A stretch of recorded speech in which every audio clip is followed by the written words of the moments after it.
known as thiamine. So what is thiamine? Thiamine function when they will be present as a thiamine pyrophosphate. Remember, thiamine pyrophosphate is a like a cofactor for many of the dehydrogenase enzyme reaction, right? So they are cofactor for many of the dehydrogenase enzyme reaction. So these dehydrogenase enzyme reaction, we can remember them by a mnemonic called as B-apt, right? So B apt. So this is the mnemonic, right? So what is B? Branched chain keto acid dehydrogenase. So number one, they are cofactor for branched chain keto acid dehydrogenase. Second, they are also cofactor for alpha ketoglutarate dehydrogenase for TCA cycle. Third, they are also cofactor for pyruvate dehydrogenase, which will be linking glycolysis to TCA cycle, right? And fourth one is trans ketolase, which will be associated with HMP shunt, right? So these are the functions of thiamine pyrophosphate, right? They are working as a cofactor and which contains vitamin B1, right? So in case of vitamin B12 deficiency, remember, in case of vitamin B12 deficiency, you will find impaired glucose breakdown. And because of impaired glucose breakdown, ATP will be having less, or ATP will be getting decreased, right? And this ATP depletion will be worsened by glucose transfusion. So if patient is having already deficiency and you are giving glucose infusion, so ATP depletion will be worsened, right? So impaired glucose breakdown, and because of that their ATP depletion will be worsened whenever you are giving them glucose infusion, right? And who will be affected by this worsening of the ATP depletion? Obviously ATP is for oxygen, so highly aerobic tissue will be first affected. Highly aerobic tissue will be first affected. And who are these? Brain and heart, right? So that is the most important thing we have to remember in this deficiency, right? Brain, heart will be affected first. Their ATP depletion will be worsened if you are giving the glucose infusion, right? So in vitamin B12 deficiency, how we can diagnose? So diagnosis is done by increased level of RBC transketolase activity. Remember, RBC transketolase activity will be increased when?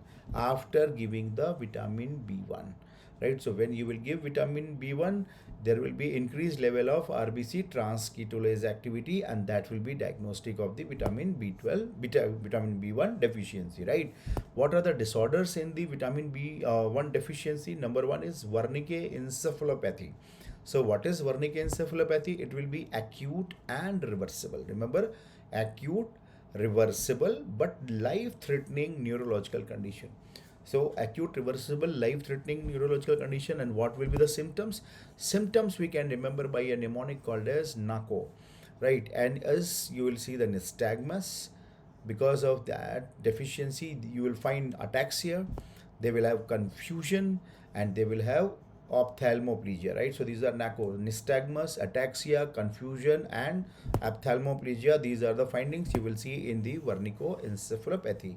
Second, you will see the Korsakoff syndrome. Korsakoff syndrome is amnestic disorder, right? And this you will see in those who are having chronic alcoholic overuse. So chronic alcoholic overuse will be having amnestic disorder. They will be having confabulations, personality changes, and memory loss will be permanent into that. That is Korsakoff. So Wernicke encephalopathy and Korsakoff syndrome, right? There is a Wernicke Korsakoff syndrome combination, right? What happens here? Damage to the medial, remember, damage to the medial dorsal nuclei of the thalamus.